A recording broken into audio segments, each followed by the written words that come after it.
going on in the poem. I myself, they cast me, although I didn't want to be on stage, but they gave me the Bharatanatyam moves to show a scribe. I don't think I can remember, but a scribe on the stage. And I was sitting there observing and being the scribe. So I love that piece, and I haven't done it again, but maybe after I finish the poem and publish it. So it starts with the prologue, and I'll read the prologue and then I will conclude. And the prologue begins, the Indian robber speaks. This is not, the chorus here is a sort of refrain that is used at carnival time. Rum, sweet rum, when I call you bound to come. Rum, glorious rum, when I call you bound to come. It was made from carrion cane. It's the best thing in Port of Spain. I was sent scorpion to bite your centipede, Sanimanti.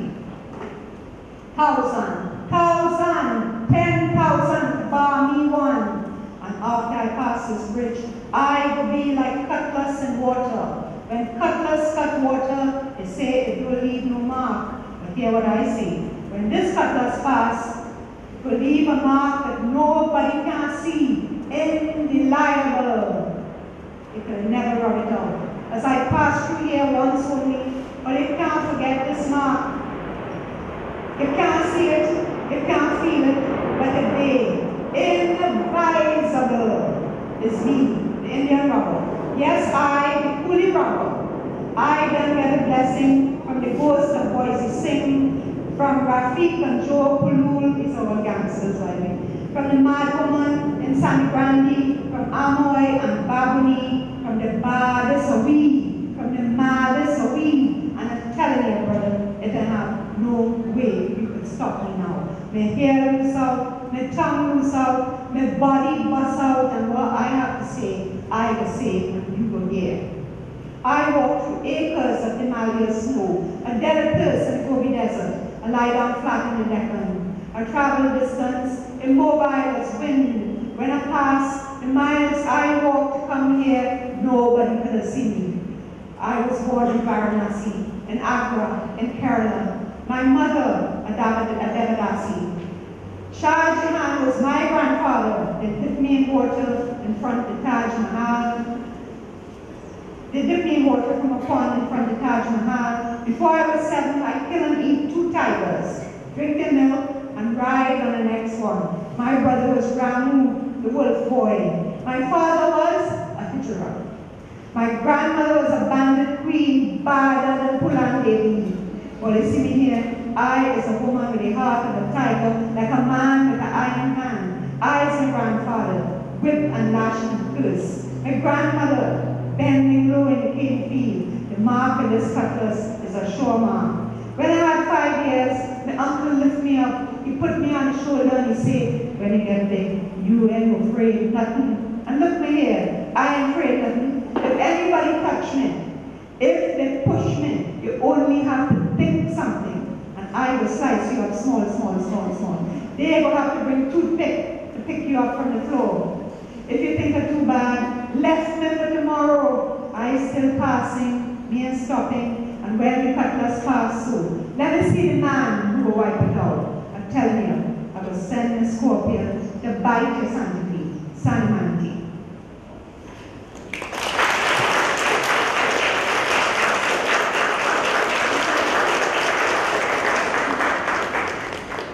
So you got a taste of Creole poetry. I'm sure you understood it mostly, right? Did you? Yeah.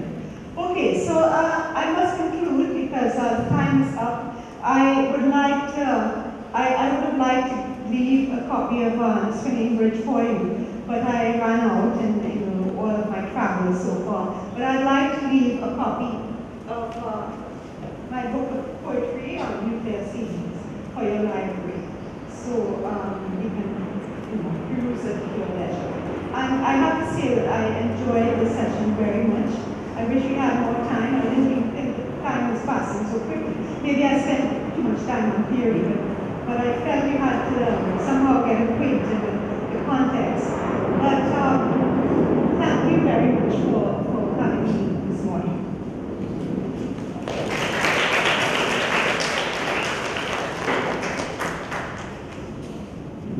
Thank you, ma'am, for a wonderful session. I would like the students to respond. These are rare opportunities that the students get to interact with poets. I am really thankful to Abhijit for the wonderful question asking about the interface between theorists and creative writers. And she answered it so well. Before I sum up and formally thank ma'am, I would like I request Helen of First MA to offer her comments, suggestions for future sessions here, and also a response to this particular talk. And any remote person from the second MA is around, or anybody from Milford can come and join. Helen, please. Good afternoon to one and all. Ma'am, thank you so much for this wonderful lecture. Now to sum up on a few points which ma'am has said. Her lecture was divided into two sections. And the first section consisted of theory and personal ideas of post-colonialism from experience. The second section focused on a novel and her own poetry. A few things which ma'am mentioned is how Caribbean islands became multicultural, and as a result of colonization, and how as slaves they were taken to Caribbean islands, or some of them they were taken forcefully, others they were given hopes of a better living, and most of them moved because of the hopes, the American dreams, just like that, maybe a Caribbean dream. Her paper was inspired, a resting place for the imagination, that was her paper. It was inspired by V.S. Naipaul's book, An Area of Darkness, wherein the notion of diaspora and his reactions to certain Indian systems, which the Indians protested against, was mentioned. Then she reflected on various themes of politics, racism, identity, in the works of Caribbean writers. Ma'am shared excerpts from the novel which shed light on our women and men who had to take that dreaded journey through the Kalapani, black waters. It truly opened our eyes to see where the theory and experience merge to give rise to expression of the pain and agony of people. Thank you for helping us to understand the reality of diaspora, thereby making it easier for us to relate to the post-colonial theory to it. Ma'am, it was an honor to have you amidst us and for giving us a glimpse of post-colonialism. Thank you.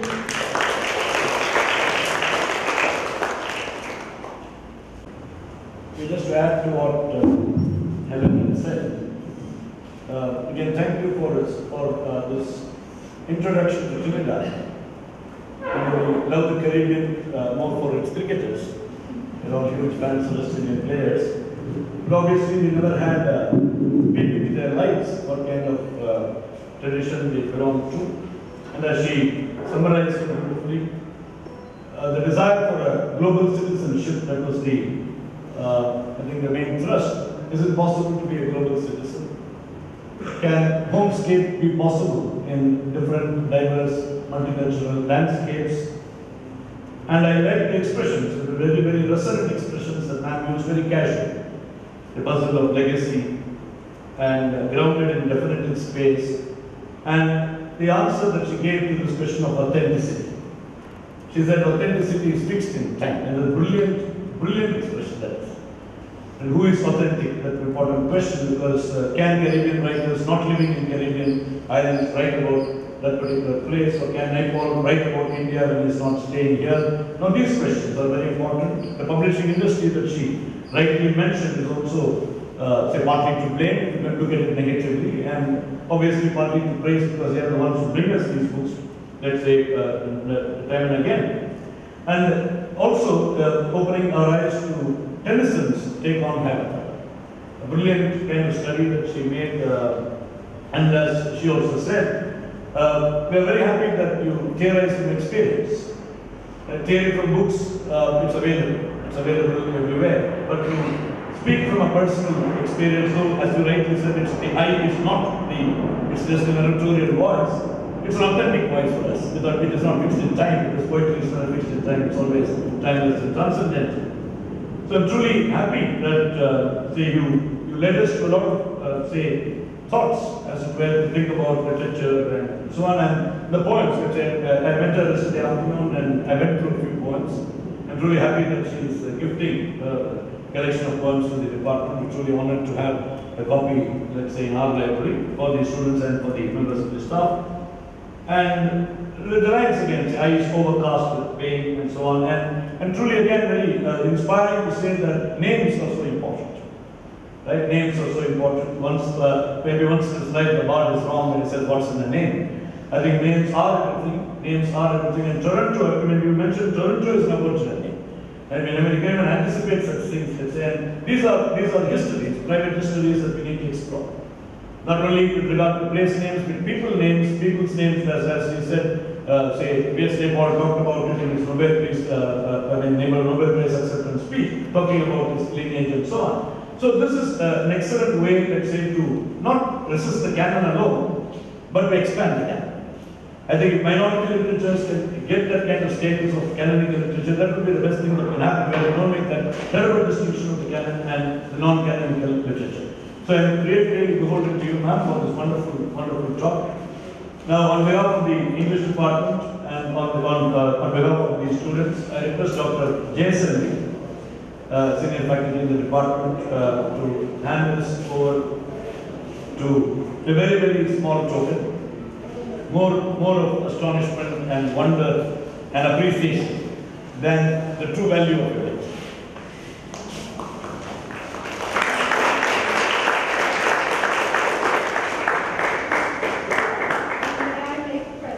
Yeah, thank you very much. So this is possibly MA people can do an assignment or project.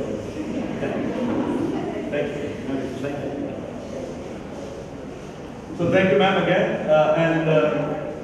Once again, I should thank Rufus, Professor Samuel Rufus, I call him as a friend, Professor Samuel Rufus formally, for giving us this opportunity. At the moment, I think we met her in Coimbatore, I think he immediately rang me up from there and said this is a rare opportunity we should not miss. And we are truly happy, let's say we are truly happy that this has happened this morning. And as ma'am said, we never actually found that the time was possible. It's already 12:45. So I'm truly happy for the students who stayed for so long, and for the mass migration after the tea break. At the end of possibly that's in keeping with the tenor of the talk, that many people migrated after the coffee break. Right? And okay, fine, if you are greener pastures, we're really happy for that. If people went to Caribbean for greener pastures, why not you kind of question? Right? So thank you very much. The students, we are beholden to you because these things are organized for you. Right? Members of staff can have a casual conversation with, ma'am, anytime. We can go to international guest house and have a talk with her, which is an opportunity that we may not be able to get. So we organize colloquial meetings for you, and we are truly happy that you are in large numbers of us just coming in. So thank you very much, ma'am. Thank you very, very much. Let's say, and this is a very memorable thing, and this is the first one in this year, 2016. So I think it's a good beginning for us. Let's say it's a good beginning for us to journey, and obviously say and this is definitely, I think this poem collection will be a resting place for imagination. Thank you very much.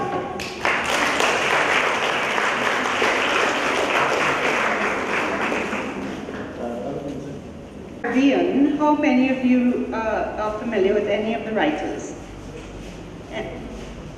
Just a sense of, is this a first exposure, or do you know some of the Caribbean writing? Who? Danica? Who? I didn't get it. Walcott. So you are familiar with Walcott. Okay. Are you familiar with Naipaul?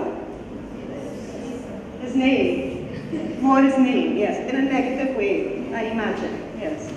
So I urge you to take, to